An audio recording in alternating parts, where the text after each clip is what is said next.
Eh, un saludo, eh, un saludo a todas las personas que están ahorita participando. En este día traemos la conferencia del doctor Leonardo Vivas. Él es egresado en licenciatura en física de la Universidad de los Andes en Mérida, Venezuela.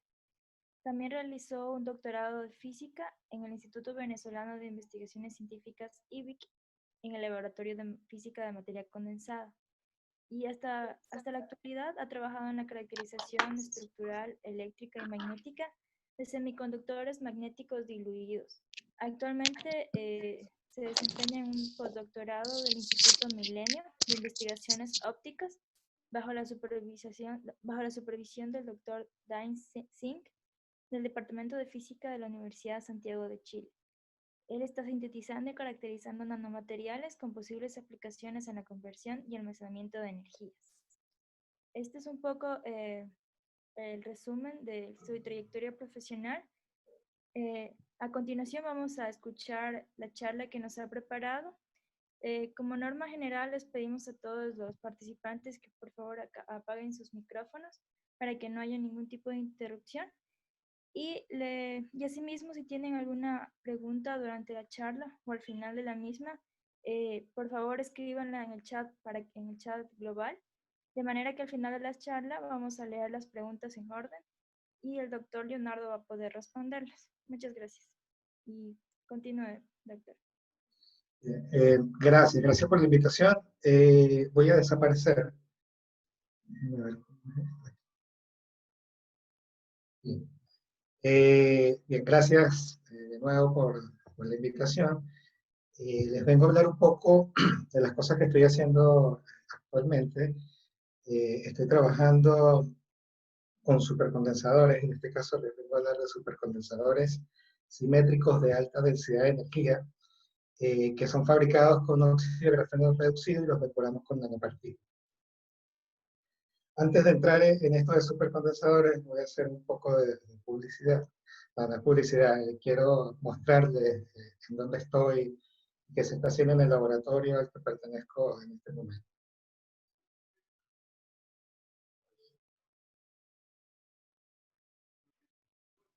No sigue.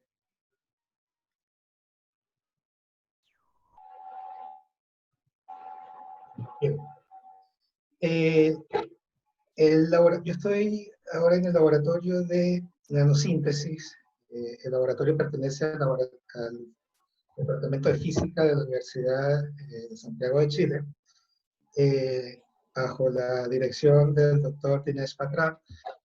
En el laboratorio estamos trabajando, bueno, es un grupo grande, la verdad.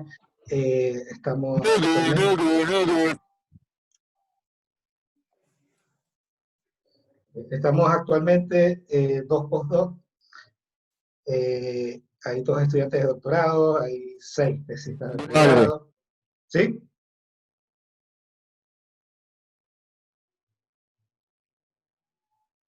¿Qué pasó? ¿Algo pasa?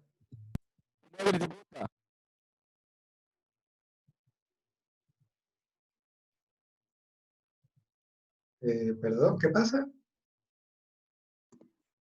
No, parece que había una interrupción, pero sacamos al interruptor y puede seguir. Ah, ok. Ya. Bien. Bien, todos trabajamos en el laboratorio, como les estaba diciendo, hay 2 asistentes de investigación, hay pasantes internacionales, el grupo es bastante amplio, como les decía, la foto no refleja eso, pero en la foto, digamos, hay estudiantes de pregrado, hay estudiantes de doctorado, hay asistentes, postdoc y el jefe del laboratorio, entonces, bueno, vemos un poco representado. El laboratorio se llama nanosíntesis, pero nosotros no nos quedamos solo con la síntesis de nanomateriales. ¿Sí? Sintetizamos materiales de distintos tamaños, formas, buscando distintas propiedades y múltiples aplicaciones. Tratamos de que sean amigables con el medio ambiente, es una de las cosas que intentamos siempre en la síntesis de los materiales. Y bueno, eso es lo que, en principio, así nació el laboratorio. Dentro de esta síntesis, nosotros sintetizamos, como les estaba diciendo, muchos materiales con distintas propiedades y buscamos siempre, al menos dentro del laboratorio, aplicarlos, o sea, que tengan aplicaciones. Y nosotros trabajamos en 3 aplicaciones: la óptica no lineal, el almacenamiento de energía y la conversión de energía. No nos quedamos solo con esto, nosotros colaboramos con distintos investigadores de distintas áreas, y entonces, no sé, podemos tener cosas, trabajar en aplicaciones como, por ejemplo, en biología. Tenemos un trabajo, estamos trabajando con un investigador que trata de controlar el tiempo de floración de las plantas con nanopartículas. Entonces, podemos llegar a cosas como esas, podemos llegar a cosas como conducción térmica, en la industria, absorción de gases, baterías de litio, o sea, un montón de cosas, pero dentro del laboratorio buscamos trabajar en conversión de energía, en almacenamiento de energía y en óptica no lineal. La óptica no lineal, bueno, yo no trabajo exactamente en la parte de óptica no lineal, pero es uno de los fuertes en este momento del laboratorio, porque digamos, hay un gran proyecto que involucra el laboratorio que tiene que ver con óptica no lineal. Entonces se le está prestando atención a la óptica no lineal. En cuanto a óptica no lineal, se sintetizan materiales MOF en este caso, y para esa aplicación en particular se busca cristales que sean grandes, ¿sí? Aquí el tamaño importa porque la idea es tener estos cristales y poder hacerle incidir un láser al cristal. Estos cristales, la idea es que tengan segundos armónicos. Esos segundos armónicos son los que buscan en la óptica no lineal para comunicación cuántica y cosas de estas. Entonces, en este particular, en el caso de estos materiales, se busca que sean muy grandes, ¿sí? De hecho, ahí se muestra a la izquierda un cristal grande. Ese cristal o esa síntesis está esperando por una patente, de hecho, por el tamaño que tiene, porque salió muy bien, los muchachos le hicieron muy bien, pero además estos materiales han servido para trabajar, por ejemplo, en la industria, para, para absorción de gases. Se buscan MOF que sean súper porosos y entonces sirven para absorción de gases y funcionan muy bien. Eso es uno de los materiales que se trabaja, una de las aplicaciones. Otro material al que le prestamos bastante atención, con el que trabajamos bastante, es el óxido de grafeno reducido. El óxido de grafeno reducido nos permite trabajar con las otras 2 aplicaciones, la de conversión de energía y la de almacenamiento de energía, ¿sí? El óxido de grafeno, bueno, es súper bueno trabajar con el óxido de grafeno porque constantemente se está aprendiendo de él, no se sabe todo de él, el grafeno como tal. Entonces, siempre sale algo nuevo y se puede aplicar en muchísimas cosas. No sé, por ejemplo, el óxido de grafeno puede servir de vector para proteínas en medicina, en ciencias médicas. Está una técnica que se llama CRISPR, que es para la edición del ADN, y cuando se va a editar el ADN, tú necesitas llevar proteínas que son las que se van a cambiar, ¿sí? Con las que se va a editar. Y el óxido de grafeno puede servir de vector para llevar estas proteínas, por ejemplo. O sea, hay muchas cosas. Y bueno, todos hemos escuchado de las propiedades mecánicas, propiedades de conducción. El óxido de grafeno, bueno, lo vio la especialidad de las plantas, justamente con óxido de grafeno reducido, pero también se ha trabajado en tecnología de alimentos, por ejemplo, que Ellos utilizan el óxido de grafeno reducido en el empaque de alimentos como antibacterial o bactericida, ¿sí? Y bueno, muchas otras aplicaciones. En el caso particular del laboratorio, como les estaba diciendo, nos sirve para explorar la aplicación de conversión de energía y almacenamiento de energía. Este óxido de grafeno reducido, nosotros lo sintetizamos en el laboratorio. El óxido de grafeno reducido parte de grafito, el mismo grafito de lápiz, ¿sí? Entonces aquí a la izquierda, en la parte inferior, vemos apenas 1 gramo de grafeno. Con este gramo de grafeno, sin ningún problema, yo puedo hacer óxido de grafeno con el método Homer, ¿sí? El método Homer es conocido, trabajar con óxido de grafeno reducido, es súper conocido. Uno utiliza permanganato de potasio, ácido sulfúrico, agita, sonica, y se tiene mucha paciencia para llegar al óxido de grafeno. La idea de pasar de grafito a óxido de grafeno es que el grafito es en sí muchas láminas de grafeno que están unidas, muy unidas entre ellas, muy unidas, y yo quiero separar esas láminas. Entonces, para separar esas láminas, yo lo que hago es colocar oxígeno entre ellas, ¿sí? Y entonces coloco oxígeno entre ellas y las logro separar. Y ahí es cuando yo consigo el óxido de grafeno. El óxido de grafeno es el que se ve ahí de color marrón. Con 1 gramo de grafito yo puedo conseguir unas 3 botellas de estas que muestro acá, o sea, eso es como 1,5 litros. Y una vez que yo tengo el óxido de grafeno, que es grafeno con mucho oxígeno, yo intento o procuro eliminar oxígeno de allí, ¿sí? Para quedarme con el grafeno. Eso es lo que yo busco. Entonces, con eso, yo tomo una porción de esto. En este caso, por ejemplo, puedo tomar 20 mililitros de este líquido marrón que tengo acá, colocarle un agente reductor y conseguir la siguiente botella que está de color negro, ¿no? Que es el óxido de grafeno reducido.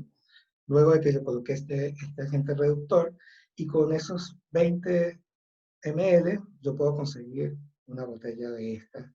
Entonces se dan cuenta que parto de algo que se veía muy poco, que es ese gramo de grafito, y puedo llegar a algo que se ve mucho, ocupa mucho más volumen. Luego, yo puedo congelar, bueno, yo lo hago, congelo este óxido de grafeno reducido, lo pongo en un liofilizador, y entonces lo seco por completo y consigo una esponja como la que se ve acá en la parte derecha superior, ¿sí? Esa es una esponja de óxido de grafeno reducido, y bueno, yo acá en la parte de abajo muestro una micrografía de ese óxido de grafeno reducido, y se ve eso como muchas láminas, muchas hojas arrugadas una sobre otra, que en este caso son láminas de grafeno o de óxido de grafeno reducido, para ser más específico, que se ve allí, ¿sí? Entonces, como les decía, es un material para el laboratorio importante, y nosotros hacemos todo el trabajo. Hemos hecho cosas como buscar agentes reductores con ajo, con canela, o sea, hay un montón de cosas, procurando de que sea lo más amigable con el medio ambiente. También porque yo les hablé de cosas en medicina, les hablé de cosas en biología, entonces esto tiene que ser bien amigable con el medio ambiente y tiene que ser biocompatible. Sí, sí. Ok, entonces, con este óxido de grafeno reducido, de las aplicaciones, como les decía, está la conversión de energía. Nosotros en el laboratorio trabajamos con celdas solares sensibilizadas con pigmento. Son unas celdas solares económicas y muy fáciles de hacer. Fáciles de hacer al punto de que uno puede encontrar en YouTube videos de personas que están en su casa haciendo celdas de estas, ¿sí? Los componentes se pueden comprar sin ningún problema. Aquí en la parte derecha se ve más o menos de qué consta una celda solar de eso. En los extremos tenemos un par de vidrios conductores. Esos vidrios conductores se llaman, o sea, comercialmente se llaman ITO o FTO, son unos vidrios con una capa delgada de óxido de indio y estaño, por ejemplo, o óxido de estaño y flúor, lo que interesa es que sea conductor, y que son comerciales, fáciles de encontrar. Uno de los trabajos en el laboratorio es nosotros mismos construir esa capa conductora, no comprarlos, para abaratar costos. Porque la idea es mejorar las propiedades y abaratar los costos. Luego, con marcado con 2, hay una lámina de platino. El platino también es costoso. Entonces, hemos hecho pruebas con óxido de grafeno y óxido de grafeno reducido para sustituir el platino. Ha ido bien. Bien en el sentido de que funciona, ¿sí? La eficiencia no es la mejor, pero funciona. Luego, en el 3 hay un electrolito. Nosotros no nos metemos con el electrolito. Y la 4 y 5 son partículas o nanopartículas de dióxido de titanio y un tinte conductor. El tinte conductor es de rutenio, es comercial también, N719 se llama, y bueno, las nanopartículas se pueden sintetizar sin problema. Entonces, en el laboratorio estamos trabajando en sintetizar nanopartículas con distintas morfologías, ¿sí? Cambiando un poco las formas de estas nanopartículas para ver si hay cambios. Y también se está buscando cambiar el tinte, en este caso por MOF, a ver si funciona. Este tipo de celdas, el estudio de este tipo de celdas, como les estaba diciendo, es fácil de hacer, pero el estudio, hay mucho que estudiar en ellas, porque cuando comparamos la eficiencia de este tipo de celdas con las celdas fotovoltaicas, estas están muy atrás. Pero vale la pena trabajar en ellas porque por el costo, o sea, son muy fáciles. Pueden ser flexibles, como la que se muestra en esta gráfica. Entonces es atractivo trabajar con ellas. Bueno, una vez que tenemos las celdas solares, nosotros tenemos en el laboratorio un simulador solar, entonces podemos simular la radiación solar en cualquier hora del día y podemos entonces calcular la eficiencia de nuestras celdas sin ningún problema. Todo eso lo hacemos en el laboratorio. Bien, y la otra aplicación es el almacenamiento de energía. Trabajar en el almacenamiento de energía es buenísimo porque es una de las cosas que está no de moda, pero en la que se está trabajando bastante.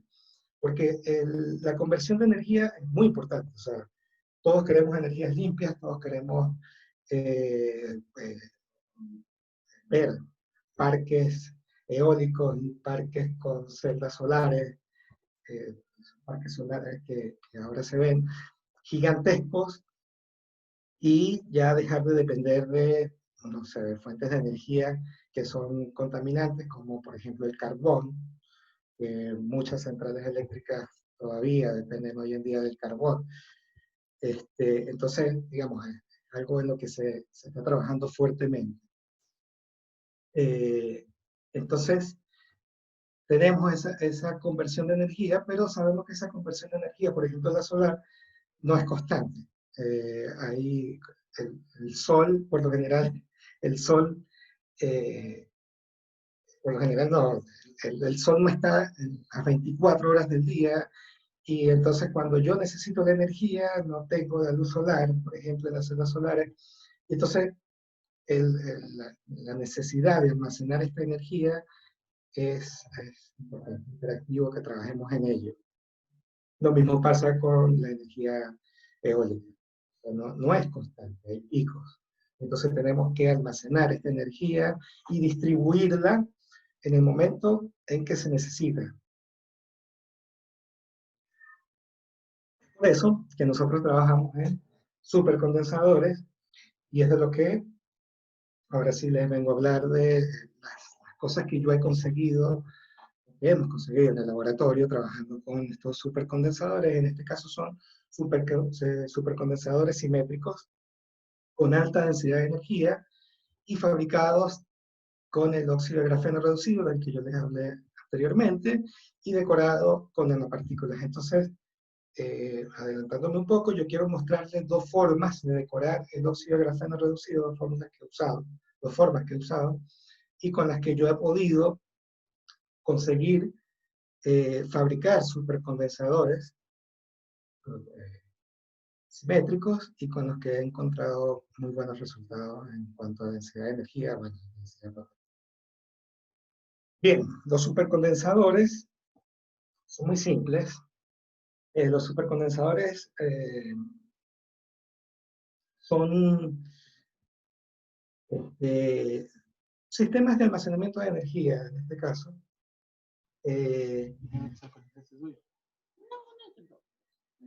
Son, en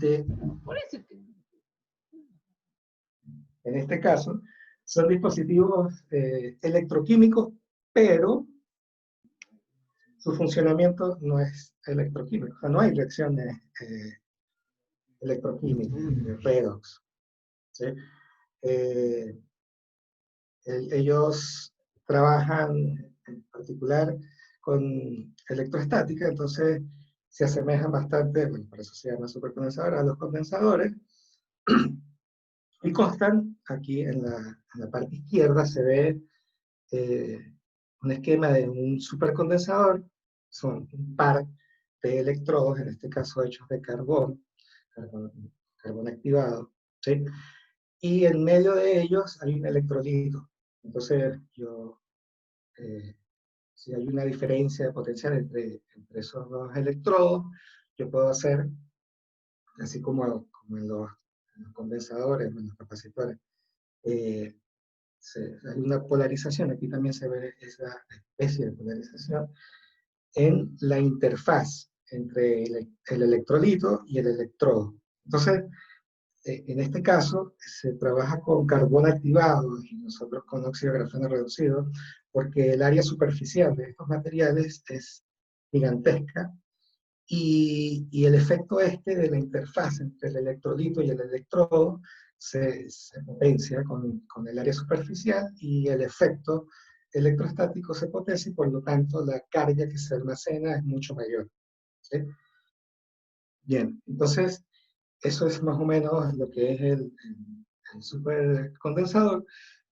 Nosotros hacemos supercondensadores tipo coin cell, como los que se ven aquí a la derecha. Son fáciles de hacer, es como las baterías no sé, de los relojes, ¿sí? Si se dan cuenta, bueno, en los extremos de ese diagrama que está allí hay dos tapas. Simplemente comercialmente las venden así, pero en el medio vemos los dos electrodos, ¿sí? Y en azul yo pongo separador con electrolito, es muy fácil, son los dos electrodos y el separador es simplemente papel de filtro, y ese papel de filtro yo le coloco unas gotas de electrolito, el papel de filtro lo que hace es evitar que estos dos electrodos se toquen, simple como eso. Y entonces el diagrama es exactamente el mismo al que se ve a la izquierda. Esos son los supercondensadores y los condensadores que fabricamos en el laboratorio tipo coin cell. Bien, en los supercondensadores, bueno, los comparo, en este caso los comparo con las baterías de litio, porque las baterías de litio no son las más usadas, pero las que mejor prestaciones tienen. Las baterías que se están usando actualmente, las más usadas siguen siendo las de plomo. Pero aquí comparamos el supercondensador con baterías de litio, entonces pongo una tabla comparativa con 4 cosas importantes para los sistemas de almacenamiento de energía eléctrica. La densidad de energía es un factor importante, densidad de potencia es otro. Acá también les muestro temperatura de trabajo y la vida útil del dispositivo. Entonces, cuando comparo la densidad de energía, que es cuánta energía puede almacenar este dispositivo, las baterías de litio, yo coloco aquí un número que no, o sea, no es exactamente ese número, pero lo pongo como forma de comparar. Yo pongo 50 vatios hora por kilogramo, y entonces 50 para la batería de litio y 5 para el supercondensador. Obviamente vemos que es mucho mejor la batería de litio, pero cuando comparamos densidad de potencia, que es cuán rápido yo puedo entregar, o el dispositivo puede entregar esta energía, o puede cargar esa batería, esa energía, me doy cuenta que cuando comparo las densidades de potencia entre los supercondensadores y las baterías de litio, el supercondensador es muchísimo mejor. Las baterías de litio, acá coloco 150, mientras que los supercondensadores hasta 150.000. Y entonces se ve que es mucho mejor el supercondensador. La temperatura de trabajo, que también es importante porque estos dispositivos, para usarse, van a estar expuestos a temperaturas extremas muchas veces. Entonces, necesito comparar esto y me doy cuenta que las baterías de litio trabajan entre 10 y 45 grados centígrados y los supercondensadores entre menos 40 y 80, entonces mucho mejor el supercondensador en este caso. Y la vida útil, que es cuántas veces yo puedo cargar y descargar este dispositivo, me doy cuenta que las baterías de litio alrededor de 2000 veces las puedo cargar y descargar, mientras que los supercondensadores, aquí coloco 8000, pero creo que me quedo corto, puede ser muchísimo más, ¿sí? También es de destacar el costo de fabricación, lo coloco acá abajo. El costo de fabricación de los dispositivos, bueno, están más o menos similares los costos, pero es un poco más económico el supercondensador, sobre todo si puedo sintetizar los materiales con que está constituido. También la seguridad ambiental, bueno, la seguridad ambiental, si nosotros sintetizamos los materiales del dispositivo, nosotros mismos controlamos la seguridad, mientras que las baterías de litio dependen del proceso de minero, donde la seguridad ambiental puede ser un problema. Además que el costo ambiental también. El litio, para extraer el litio, se hace similar a como extraen la sal común, la sal de mesa. La sal de litio también se necesitan unas piscinas inmensas, las cuales llenan con agua potable. Esa agua potable tiene un poco de estas sales de litio y tienen que esperar a que se evapore para conseguir el litio. Pero entonces esto implica un gasto en agua potable gigantesco, y lo peor es que esas minas están en zonas en donde la necesidad de agua también es gigante. Por ejemplo, hay una zona, Chile, Argentina y Bolivia tienen la mayor reserva de litio, y están en una zona que el agua, o sea, el agua es subterránea, el agua que utilizan para esto, y las personas la necesitan, de hecho. En fin. La otra cosa es pérdidas de energía, que también es importante. Cuando yo hablo de pérdidas de energía, es que para la industria es importante este punto, porque una vez fabricadas los dispositivos, en este caso baterías de litio, hay bastantes estudios de esto, en donde una vez que se fabrica, sale de la fábrica la batería de litio, hasta que llega a la mano del consumidor. Esto sale de la fábrica, va a un puerto, del puerto viaja, llega a otro puerto, llega a almacenes, y luego llega a las manos del consumidor. Las baterías pierden eficiencia como tal. Entonces es un punto importante. Las de litio, en los supercondensadores no pasa esto, para nada. Bien, acá muestro, esto se llama una gráfica Ragón.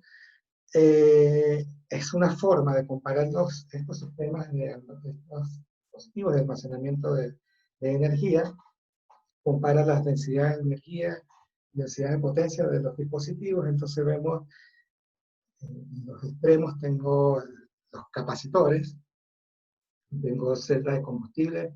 Bueno, no voy a hablar de la celda de combustible, voy a hablar de las baterías. La celda de combustible puede ser la de hidrógeno, por ejemplo. Pero aquí prefiero que nos enfoquemos en las baterías. Entonces tenemos en los extremos baterías y capacitores. Los capacitores tienen una alta densidad de potencia. Entonces sabemos que podemos cargar y descargar muy fácilmente los capacitores, pero no almacenan energía. Entonces la densidad de energía es casi nula. Por otro lado, tenemos las baterías cuya densidad de energía es alta porque almacenan muy bien la energía, pero a la hora de liberar esta energía, ¿sí? Se hace de forma gradual, lenta. Igual, para cargar esta batería, cuesta. Los supercapacitores están en el medio de ellos dos, ¿sí? Y son dispositivos que en principio tienen una densidad de energía y de potencia bastante aceptable, ¿sí? Para que sea un dispositivo que almacene suficiente energía y el control para la carga y la descarga sea óptimo. Para estos dispositivos, perdón, no sé qué pasó aquí. Bien, para estos dispositivos necesito que los materiales con los que yo los voy a fabricar tengan dos cosas en particulares. Una, el área superficial, que sea un material con un área superficial muy grande, ¿sí? Y esto, por el efecto que ya les estaba diciendo, que es electrostático, y mientras mayor área superficial, mayor va a ser la interacción o el efecto que se ve entre la interfaz del electrolito y el material. Entonces se potencia justamente la densidad de energía, y materiales con una buena conducción eléctrica para que la resistencia interna de él sea baja y la densidad de potencia sea alta. Los supercondensadores yo los puedo dividir en tres tipos de supercondensadores. Los simétricos, asimétricos e híbridos. Los simétricos, muy simple. Ustedes, yo les mostré, tenían dos electrodos. En los simétricos, estos dos electrodos están hechos del mismo material. Como están hechos del mismo material, no importa si uno es el ánodo y el otro el cátodo, o sea, es independiente de ellos porque es el mismo material, entonces no me importa la polaridad de ellos. En el asimétrico yo tengo por un lado un material y en el otro electrodo, o sea, un electrodo material, en el otro un material distinto, entonces aquí sí tengo que distinguir cuál es el ánodo y cuál es el cátodo de este dispositivo, y esto implica que tengo que hacer trabajo extra, así de simple. Y está el supercondensador híbrido. El supercondensador híbrido es bien particular porque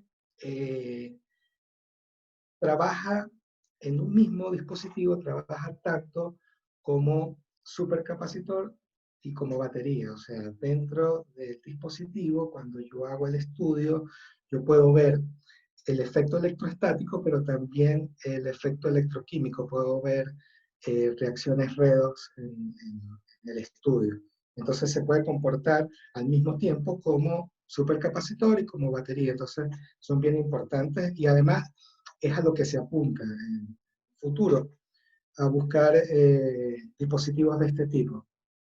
Porque en la actualidad los supercondensadores, los supercondensadores no es algo que sea para futuro, es algo que ya está en la industria, que ya se hace. Hay aviones que utilizan supercapacitores para las puertas de emergencia, por ejemplo. La Fórmula 1 utiliza supercondensadores en sus autos. Existe la Fórmula 3, que son carreras de autos eléctricos que también usan supercondensadores. Y hay cosas como tranvías en Europa, que son eléctricos, pero usan un sistema, se llama híbrido también, aunque no es híbrido de este que yo les estoy diciendo, sino tienen baterías con las que funciona como un sistema de transporte eléctrico, ¿no? Pero para optimizar estas baterías también utiliza supercondensadores. Entonces tienen un sistema bien particular que es que como es un sistema de transporte, tiene que pararse y arrancar muchas veces. Cada vez que se frena, se carga el supercondensador y cuando arranca, lo hace con el supercondensador.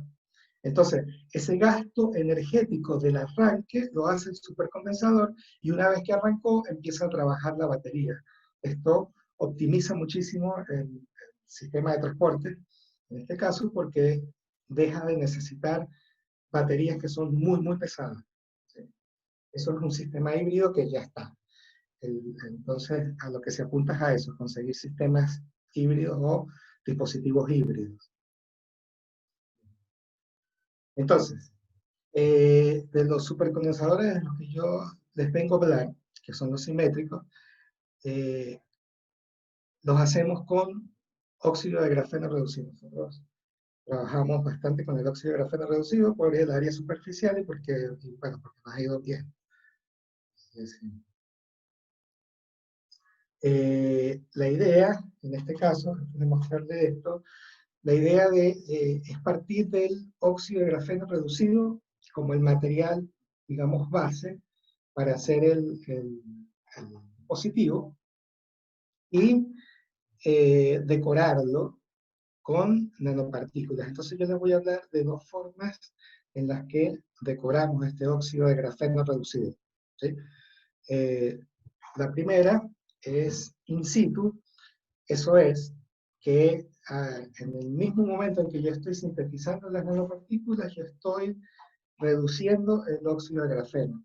Entonces, lo que yo obtengo al final es óxido de grafeno reducido con nanopartículas. Muy simple, parto de una sal, en este caso de oro, para conseguir nanopartículas de oro, y esto lo mezclo, entre otras cosas, con óxido de grafeno, y luego coloco un agente reductor, y al final consigo óxido de grafeno reducido con estas nanopartículas.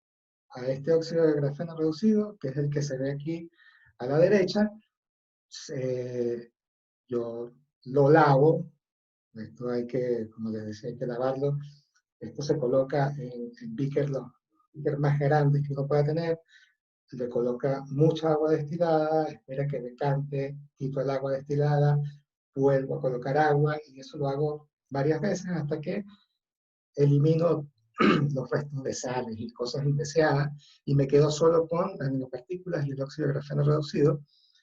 Luego, esto lo seco en el liofilizador, y obtengo también una esponjita como la que les mostré anteriormente, a la que le puedo hacer microscopía electrónica de barrido, y puedo ver qué obtuve. En este caso vemos, si ustedes ven ahí, esas láminas de óxido de grafeno reducido, y esos puntitos que están allí, que es justamente las partículas de oro, son nanopartículas de oro, que conseguimos allí. Para verlo más en detalle, podemos ver acá, ahí se ven todas esas láminas, una superpuesta sobre otra, con esos punticos, y esos puntos son cúmulos de nanopartículas que podemos ver más en detalle, y vemos nanopartículas que van de los 15 a los 70 nanómetros, más o menos, desde allí. En este caso en particular, el tamaño no es exactamente lo que nos importa en las partículas, pero sí nos interesa conseguir nanopartículas. O sea, no nos interesa que tengan un mismo tamaño, que tengan una forma definida, nos interesa conseguir partículas pequeñas y que se alojen entre las láminas. Esto es importante porque yo necesito que el área superficial sea la mayor posible. Entonces, el hecho de que se alojen estas nanopartículas entre las láminas hace que esas láminas se mantengan separadas. Por lo tanto, el área superficial va a ser mayor. Bueno, esto es más del estudio de esto. Aquí estamos corroborando que tenemos justamente oro, oxígeno y carbono, que es justo lo que esperamos. No hay mucho que decir. Luego hicimos difracción de rayos X, aquí vemos el espectro, y vemos los picos característicos de las nanopartículas de oro, que son las que están marcadas con una cruz, perdón, y con un asterisco vemos el pico característico del óxido de grafeno reducido. Entonces, esto me sigue confirmando que tengo óxido de grafeno reducido con nanopartículas de oro. También hacemos espectroscopía Raman. La espectroscopía Raman, en este caso, me permite saber qué tan buena fue la síntesis, en este caso, del óxido de grafeno reducido. Cuando yo divido la intensidad de este pico D con el G, yo obtengo un factor que si se acerca a 1, yo sé que mi síntesis está bien, y si no, ya sé si que tengo muchos defectos, por ejemplo. Entonces, nada, es una forma de saber que también se sintetiza el óxido de grafeno reducido. Es más fácil. En este caso, acercarme a 1, entonces no está bien lo que estamos haciendo. También hicimos XPS. El XPS, en este caso también seguimos buscando, corroborando que tenemos las nanopartículas de oro y el óxido de grafeno reducido. Me muestra donde tengo carbono, donde tengo oxígeno, donde tengo oro. El estudio de XPS en óxido de grafeno reducido es importante para saber los grupos funcionales que tenemos allí. Estos grupos funcionales son importantes porque, por ejemplo, en el caso ese que yo les hablé de que necesitaba o usaba el óxido de grafeno reducido como vector para transportar proteínas, esas proteínas justamente necesitan de estos grupos funcionales para acoplarse allí, y entonces es importante el XPS en el óxido de grafeno reducido para saber justamente los grupos funcionales, y como también les decía, esto es óxido de grafeno reducido. Yo nunca voy a eliminar todo el oxígeno de mi óxido de grafeno, y esto es una forma de ver qué cosas o qué está haciendo el oxígeno allí. Bien, ya estoy completamente seguro que tengo óxido de grafeno reducido decorado con estas nanopartículas, entonces me dispongo a construir mi dispositivo supercapacitor. Fácil, tomo carbón activado, un polímero y el material es el óxido de grafeno reducido decorado, y hago simplemente una mezcla, y por spin coating hago mi electrodo. Los electrodos son los que se ven aquí en la parte de arriba en negro, ¿sí? Son esos dos electrodos. Aquí también se ve una mano justo después de colocar el electrodo, de hacer el electrodo, perdón. Aquí yo puedo empezar a cambiar cosas. Puedo cambiar el polímero sin ningún problema. Puedo usar distintos polímeros, incluso hay polímeros conductores que puedo utilizar. Puedo usar o no el carbón activado. Y también puedo jugar con las proporciones entre el carbón activado, el material y el polímero, sin ningún problema. Una vez que tengo esos dos electrodos, empiezo a ensamblarlo.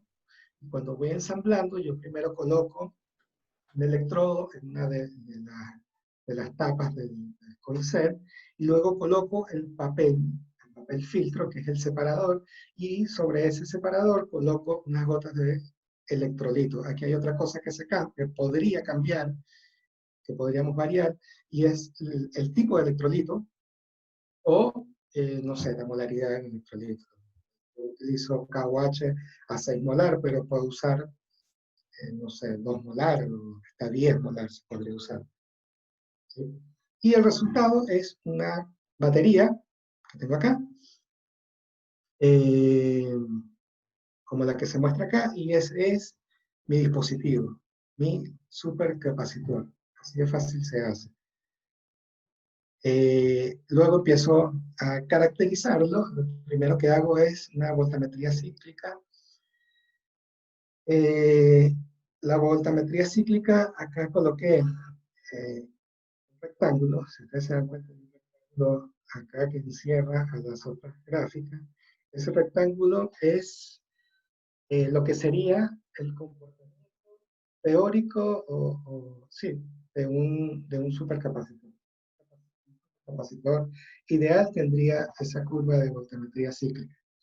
Pero lo que se obtiene, o lo que yo obtuve, es lo que está encerrado. Entonces yo hago voltametría cíclica a distintas velocidades de barrido, desde 5 milivoltios por segundo hasta 250 milivoltios por segundo, y eso me permite calcular la capacitancia específica o la capacidad para almacenar energía, que es tomar el área de esta curva y dividirlo entre la velocidad, la ventana de voltaje, que en este caso es el eje X, que ven que va desde -1 hasta 0, y bien podría dividirlo entre la masa o el área del electrodo, entonces la masa del electrodo, o el área del electrodo, o el volumen del electrodo, dependiendo de parámetros que me interesen. Yo acá lo hice en función a la masa y al área, entonces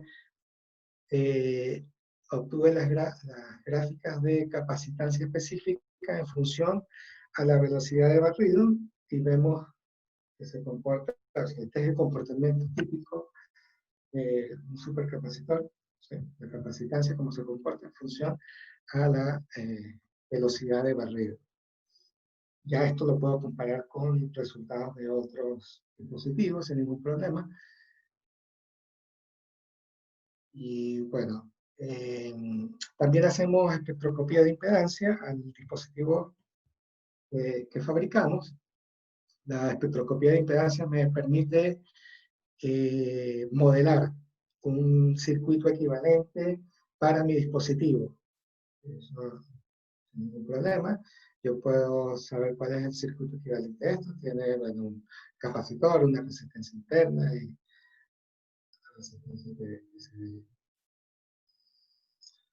Y otra cosa importante que hacemos es ciclo de carga y descarga. Los ciclos de carga y descarga, yo cargo este dispositivo y lo descargo, y eso es un ciclo. Y yo lo hago, en este caso me hice 10.000 veces.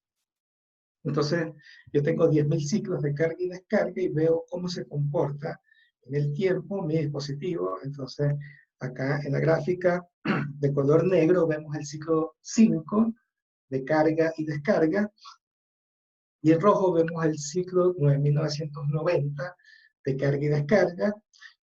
Vemos que se ve que hay un cambio en el tiempo, se tarda un poco más de tiempo en cargar y en descargar a 9990. Y si se dan cuenta, a la cúspide de las curvas no se tocan, y esa distancia entre ellas se ve un poco más grande en el ciclo de 9990, y eso tiene que ver con cambios en la resistencia interna, o sea, va aumentando la resistencia interna del dispositivo, o sea, el dispositivo está cambiando, está desmejorando, por así decirlo, con el tiempo, y es de esperarse que eso pase, ¿sí? Ahora, lo interesante es saber cuánto desmejora. Y eso lo podemos ver graficando la capacitancia en función al número de ciclos. Yo puedo calcular la capacitancia en el ciclo número 1 y en el ciclo 10.000, y puedo ver ese cambio, lo puedo ver de hecho porcentualmente, entonces eso lo llamamos retención, y vemos cómo cambia en los ciclos. partiendo desde el ciclo 1, tomándose como el 100%, ¿sí? Me doy cuenta que en el 10.000 la capacitancia se mantiene por encima del 80% del valor inicial, por lo tanto, nada, no hay muchas pérdidas a 10.000 ciclos, es aceptable hasta 60%, así que 80 es súper bien, se comporta muy bien el dispositivo que nosotros mostramos acá. Y además hacemos un diagrama Ragón para mi dispositivo, calculo mi densidad de energía y mi densidad de potencia de él, y veo que el punto que se muestra está dentro de el área sombreada que se atribuye a los supercapacitores, y la densidad de energía está bien cercana al de las baterías. Por eso son supercapacitores con una alta densidad de potencia, de energía. Están bien cercana a la de las baterías. Por lo tanto, de todo este estudio, el supercapacitor que nosotros hicimos, que está hecho de óxido de grafeno reducido decorado con nanopartículas de oro, se comporta muy bien. Bien, entonces, este es uno de los que hemos hecho. Recuerden que este lo hice haciendo el decorado in situ. Ahora voy a hacer el decorado de otra forma, ex situ. Esto es, voy a hacer la nanopartícula primero, voy a sintetizar la nanopartícula primero, y luego voy a hacer el decorado. No voy a hacer las dos cosas al mismo tiempo, ¿sí? En este caso sinteticé nanopartículas de dióxido de cromo, un método hidrotermal, que bueno, no hay mucho que decir de él, ¿verdad? Son métodos sencillos, pero logré sintetizar las nanopartículas. Estas sí son nanopartículas muy, muy pequeñas, 6 nanómetros más o menos. Y el método de preparación, bueno, aquí hice, pero no se aburrí, de más. Entonces, aquí hice todo esto de rayos X, SEM y CETEM, por el tamaño, o sea, no hubo problema. Nos dimos cuenta de qué cosa teníamos, y entonces me dispongo a hacer los electrodos, y mientras voy haciendo los electrodos, voy haciendo la decoración, ¿sí? ¿Qué es lo que hago? Tomo el óxido de grafeno reducido, tomo nanopartículas, carbón activado y el polímero. Este polímero, en particular, está disuelto en acetona. Entonces, al final yo tengo todo esto en un medio líquido y lo pongo a sonicar durante mucho tiempo. El tiempo de sonicado es importante porque yo necesito, recuerden que las nanopartículas vayan entre las capas de grafeno, ¿sí? Para que las mantenga separadas. Entonces, este método es buenísimo porque me permite controlar las proporciones tanto de nanopartículas como de óxido de grafeno reducido. Aquí muestro 6 muestras que obtuve, o 6 electrodos. Partí con uno que es simplemente óxido de grafeno reducido, que es el S0, y al variar, puedo variar las proporciones. Tengo 70% de óxido de grafeno reducido, 30% de nanopartículas, así hasta llegar a S100, que es solo nanopartículas, ¿sí? Y entonces puedo hacer un estudio de qué es lo que pasa con el óxido de grafeno reducido cuando yo le voy colocando en distintas proporciones las nanopartículas. Bueno, hice mi dispositivo, como ya ustedes lo vieron anteriormente, hice mi voltametría cíclica de todas. Aquí no quiero entrar mucho en detalle porque quiero mostrarles esto. O sea, de cada una de ellas yo puedo calcular la capacitancia. Yo tomé la capacitancia a una velocidad en específico, que es 5 milivoltios por segundo, y calculé la capacitancia, y me doy cuenta que calculé la capacitancia a 5 milivoltios por segundo para cada una de ellas, y lo grafiqué en función a la cantidad de nanopartículas, la proporción de nanopartículas que tenía allí. Entonces parto desde ese cero, que es óxido de grafeno reducido, y voy incrementando o voy colocándole nanopartículas, 30%, ese 30, 50, 70, 80, y en ese 100 es solo la nanopartícula, me doy cuenta que a medida que se va incrementando la cantidad de nanopartículas, la capacitancia va aumentando. Esto justamente hasta 70%, cuando llega ya a un punto donde simplemente decae. Lo que nosotros creemos que está pasando es que este efecto eh, de, de mantener las capas separadas, ¿sí?, se obtiene hasta 70%, o el máximo, y cuando a medida que yo le voy colocando más nanopartículas, el efecto que estoy viendo es el que se da por la nanopartícula con el electrolito, y ese va opacando el del óxido de grafeno reducido con el electrolito hasta que llega a un valor de capacitancia baja, que es el de la nanopartícula. Viendo esto, viendo cómo se comporta esto, nosotros decidimos, bueno, yo les muestro acá, solo el estudio de la muestra con la mejor capacitancia, y les muestro aquí cómo se comporta la capacitancia específica en función a la velocidad de barrido, ¿sí?, y la espectroscopía de impedancia y la retención. Entonces, este estudio también demuestra que la retención se mantiene durante los 10.000 ciclos sin ningún problema. No hay muchas pérdidas, de hecho no hay pérdidas, de hecho al principio empieza a ganar, más bien va como mejorando el sistema, ¿sí?, hasta llegar a un punto donde en esta área sombreada la diferencia es como un 3%, entonces yo puedo decir que se mantiene prácticamente constante durante los 10.000 ciclos. Esto me está indicando que es también un excelente dispositivo, y calculo por último la densidad de energía y la densidad de potencia, y la grafico en el diagrama Ragón, y bueno, me doy cuenta que la densidad de energía es alta, también está muy cercana al de las baterías. Se sale de esta sombra que está acá para los supercapacitores, pero la verdad no tiene mucha importancia porque este diagrama, la forma del diagrama no es absoluta. Puede cambiar un poco, entonces está bien. Tiene densidad de energía alta y densidad de potencia alta, y es un excelente supercapacitor. Bueno, gracias. Al final me di cuenta que he hablado muchísimo.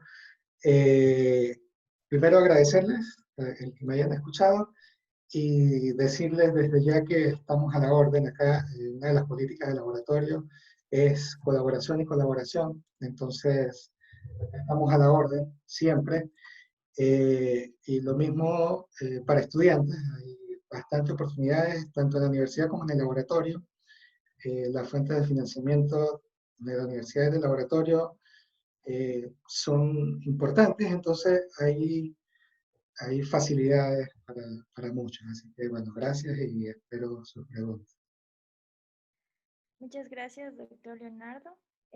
A continuación vamos a proceder a la ronda de preguntas.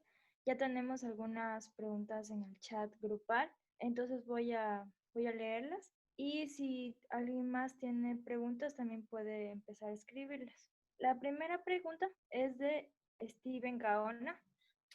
¿Ha intentado obtener electrodos a partir de materia orgánica? ¿El óxido de grafeno reducido es el mejor material para supercondensadores o existe uno con mayor eficiencia? Bueno, no es el óxido de grafeno reducido no es el mejor, es uno de los mejores. Mira, hay muchas formas de hacerlo. Se hace bastante con carbón activado, yo creo que es el material más usado. Se hace muchísimo con carbón activado y funcionan bastante bien. Está comparado con el óxido de grafeno, pero decirte que un material sea mejor no es del todo cierto. Hay muchos materiales que funcionan muy bien. El óxido de grafeno reducido funciona bien. El más usado, creo yo, es el carbón activado. Y en materia orgánica, sí, no lo he hecho.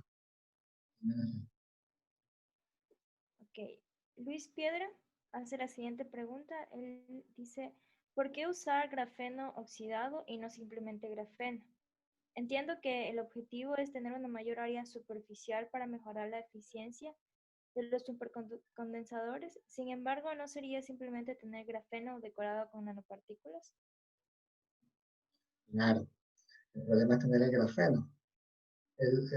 A ver, hay laboratorios gigantescos en donde trabajan justamente en conseguir grafeno. El grafeno, o sea, conseguir láminas de grafeno no es nada sencillo. No sé, hay trabajos que muestran 6 láminas de grafeno y es el súper trabajo porque es muy difícil conseguirlo. Esto del óxido de grafeno reducido es una forma de encontrar fácilmente grafeno. Está bien, tiene mucho oxígeno, pero no es una cosa mala. ¿Sí? Se puede trabajar bien con el óxido de grafeno reducido, es mucho más económico, es fácil de hacer, no necesita de grandes equipos y es sencillo. Entonces la sencillez vale la pena en este caso. No es tan fácil conseguir solo grafeno, no es nada fácil. Ok, la siguiente pregunta la realicé yo. Me gustaría saber con qué tipo de nanopartículas se consiguen los mejores resultados. Depende del elemento usado para las nanopartículas. Y también exactamente cuál es la diferencia o mejora entre un método para las nanopartículas o el otro método que se usó. Y bueno, es que decirte, un material que es el mejor, no te puedo decir, porque si ya existiera el material que es mejor, ya no se probaran otros materiales. Hay materiales que funcionan muy bien. A nosotros nos está yendo bien con estas nanopartículas. Fíjate que estoy usando nanopartículas de oro, o sea, de metal, nanopartículas de óxidos de metales, y los resultados son más o menos comparables. Entonces, es muy amplio lo que se está haciendo. La diferencia entre los dos métodos, creo que te refieres al decorado, espero que sea con referencia al decorado del óxido de grafeno reducido, es que en el segundo caso que yo mostré, yo puedo controlar las proporciones de las nanopartículas que tengo en función al óxido de grafeno reducido. En el otro es azaroso. O sea, en el primero, en el in situ, yo simplemente tengo que saber que tengo óxido de grafeno reducido decorado, ¿sí? Más no sé decorado con cuánto en proporción de nanopartículas, pero en el segundo sí, porque yo lo estoy controlando. Entonces, bueno, esa es un poco la diferencia de ambos. Ya, okay. Bueno, también, profesor Werner, ¿desea decir la pregunta de forma hablada? Sí, buenas noches. Primero quiero agradecer al doctor por su excelentísima charla. Doctor, me soltó un montón de preguntas sobre lo que son los supercapacitores. Realmente yo no entendía, pero me dejó un montón de desgracias en la mente y yo quisiera que por favor me pudiera explicar porque ustedes utilizan óxido de grafeno y yo en la primera parte sentí que era óxido de grafeno porque era primero un gran dieléctrico, pero que también podía tener un vector de, ¿cómo se llama? Un vector de dieléctrico muy grande. Entonces, entre dos, o sea, porque cuando yo pienso en un capacitor, pienso en, pues, yo soy, y me disculpan los oyentes y el doctor también, Yo soy un dinosaurio. O sea, yo cuando pienso en un capacitor, pienso en dos placas paralelas con un dieléctrico en el medio. Entonces, el dióxido de grafeno me parece una alternativa eficiente en el sentido de que es un no conductor, pero con unas propiedades de almacenamiento de carga excelentes, ¿no? Sí, pero, Entonces, pero es que esto no es, yo no necesito de un dieléctrico para esto. Fíjate que eh, yo tengo es el electrolito, ¿sí? Y el electrodo, más o menos, eh, digo, el supercapacitor es electroquímico. Yo tengo un electrolito allí, yo no tengo ningún dieléctrico allí. Eso es lo primero, ¿sí? Entonces, el efecto se da en la interfaz entre el electrodo y el electrolito y se da más o menos como en el capacitor, pero no es exactamente lo mismo. Porque aquí se da ese efecto por deficiencia electrónica, no hay una polarización por el campo eléctrico que se genera allí en un capacitor. ¿Entiendes? ok, entonces, según lo que me acaba de decir, lo que entendí anteriormente, es que usted tiene en los electrodos, es el elemento que hace que sea un capacitor, pues, que no conduzca carga en DC, sino en AC, en los electrodos. Pero la magia de todo está en el electrolito mezclado con el óxido de grafeno, que es el que genera todas las propiedades del supercapacitor. ¿Cierto, no? No es todo. Bueno, o sea, no es solo el electrolito. Yo creo que el electrolito de hecho es secundario. Me interesa más el electrodo. Ah, Eh, no sé cómo responderte allí para que te ya. quede más claro. Es que eh, como está en boga todo lo que tiene que hacer con grafeno, yo siempre pensé que grafeno, un buen conductor, óxido de grafeno, mal conductor, pero bueno para almacenar carga. Entonces, Claro, ahora, pero yo estoy más cercano al grafeno que al óxido de grafeno. ¿Sí? O sea, el óxido de claro, grafeno por el hecho de que es reducido. exacto. Entonces yo estoy más Ah, cerca del claro, grafeno. claro, ya. Ya estoy Sí. entendiendo el punto. Perfecto, perfecto, perfecto. Ok, Ujú. una pregunta que sí me llama la atención es, en los dispositivos que ustedes utilizan, eh, vi que ustedes hacían una caracterización.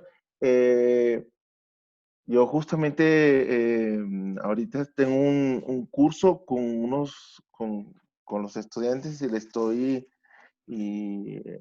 bueno, una presentación acerca de la resistencia interna. Entonces, en un dispositivo que genere o almacene, pero que pueda entregar también suficiente energía, tiene que tener una resistencia interna baja. ¿Ustedes miden la resistencia interna de sus dispositivos? Y Indirectamente. obviamente, siempre es indirecto, porque directamente es imposible. Pero ¿cuál es el factor de transferencia de energía? No, O mira, sea, ¿cuál es la resistencia interna? Porque en todos los equipos que normalmente uno utiliza hoy en día es 50 ohmios. Anteriormente, hace unos 50, 70 años, era 600 ohmios. Pero las baterías siempre son algo muy, muy bajo. Muy, muy bajo. eh, con esto de la espectroscopía de impedancia, la que ves allí, Esa es excelente. allí, pero como tú ves, yo hago un ajuste de la parte capacitiva, que es desde 5 hacia abajo en el eje X, ¿sí? En la parte real de la impedancia. Ya. Yo hago un ajuste allí y yo puedo conseguir eh, los valores de la resistencia interna, de la capacitancia de lo que sería el dispositivo que yo tengo. Eso es una forma. Y la otra forma que nosotros también hacemos es con esta curva de carga y descarga. ¿Sí? En la cúspide de la curva de carga y descarga, si te das cuenta, no se tocan las curvas, por lo menos la roja, que se ve más, no se tocan entre ellas, en la cúspide. Ya. Esa diferencia que está allí me da el valor de la resistencia interna. Excelente. ¿Sí? Gracias. Entonces de esa forma yo puedo calcularlo. Ya, y ahorita le tengo una pregunta, pero esta sí es una difícil, doctor, y me va a disculpar. Ok. Estoy enamorado de su trabajo y caramba, yo creo que muchos estudiantes están enamorados de este trabajo. ¿Qué posibilidades hay, bueno, cuando pase la pandemia y todo lo demás, de que podamos mandar unos estudiantes a hacer ¿cómo se llama? Unos ciclos de verano para allá en vuestro laboratorio para que puedan aprender estas técnicas y mejorar Bueno, mira, te voy su a responder de esta forma. Ustedes están en Ecuador, ¿sí? Nosotros en Chile. Nosotros hemos tenido estudiantes de intercambio que han venido de la India. Entonces, si con ellos se ha podido, que está más lejos, seguramente con estudiantes que están más cerca es mucho más fácil. Excelente. Muchísimas gracias, doctor, porque y le agradezco. La charla ha sido excelente. Bueno, Mm, espero que todos piensen lo mismo. No, Gracias, no. Werner. Gracias a ti. Bueno, continuamos con las preguntas. También tenemos la pregunta de la profesora Gemma González. ¿Cómo es la distribución de las nanopartículas sobre el óxido de grafeno y cómo se analiza esto? Muy, muy sencillo de responder. Es al azar. O sea, en las dos formas que yo mostré acá para decorar el óxido de grafeno reducido, yo no tengo control de cómo se distribuyen las nanopartículas allí. Yo lo que hago es tratar de que esas nanopartículas se metan entre las capas del grafeno y se distribuyan lo mejor posible, pero yo no tengo control sobre ello, un control absoluto, digamos así. Y de analizarlo, tampoco lo analizamos, porque lo que nosotros buscamos es que esté decorado, entonces vemos y decimos, está decorado, está bien. Eso en principio es lo que hacemos. Y después lo probamos como un supercapacitor y creo que la parte en la que más nos enfocamos en este caso. No sé si eso le responde bien la pregunta.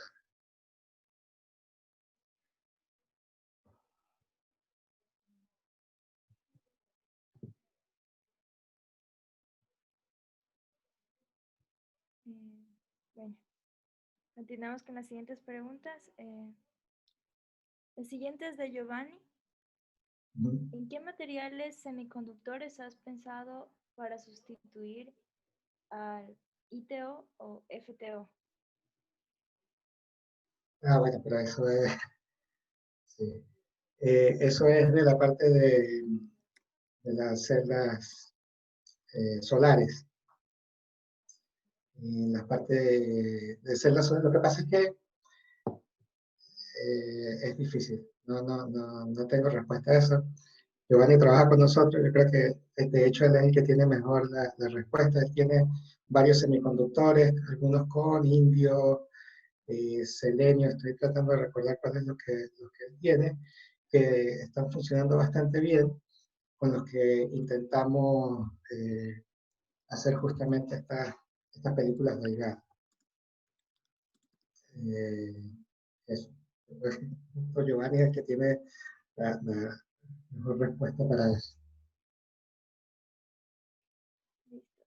La siguiente pregunta es sobre qué tipo de funcionalización existe entre las nanopartículas y el grafeno oxidado, y si es estable durante los ciclos, ¿cuál sería el costo del prototipo? ¿Ok?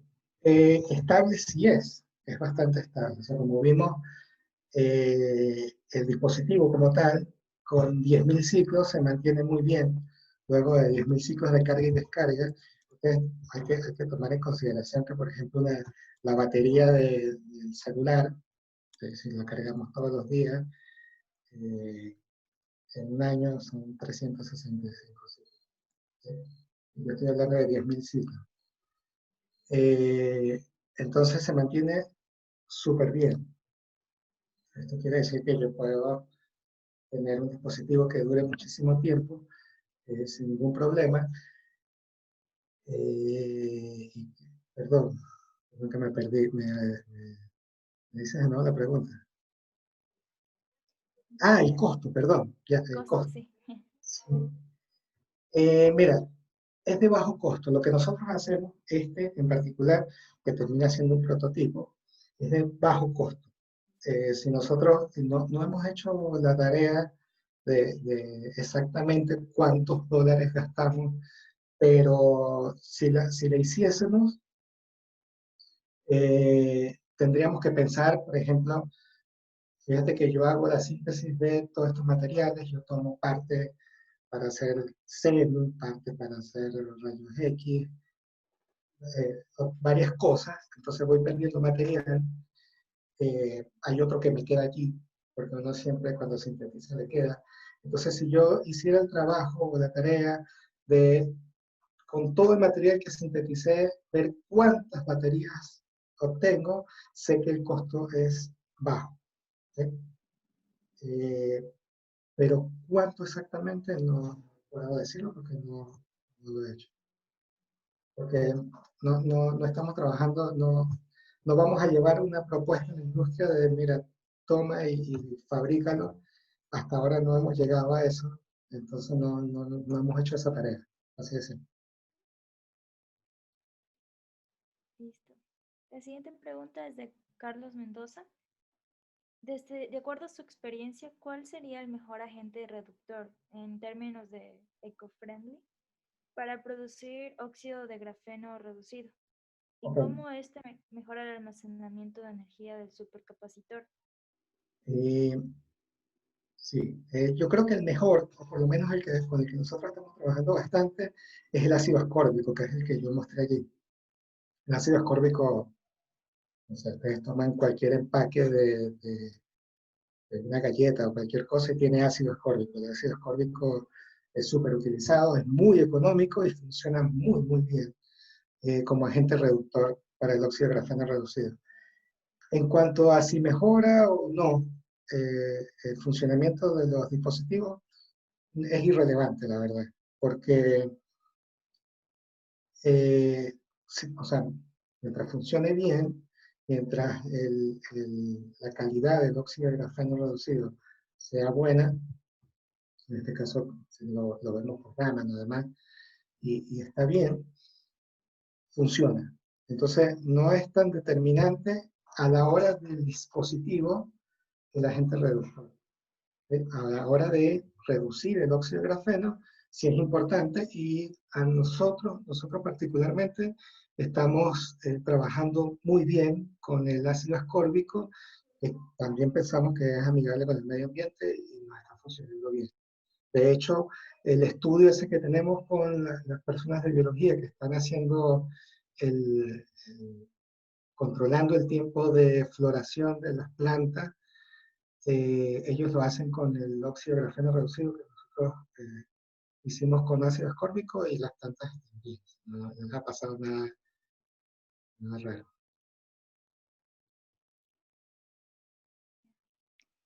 Y la profesora Gemma González hace otra pregunta, que si considera que la distribución de las partículas afecta a la capacitancia.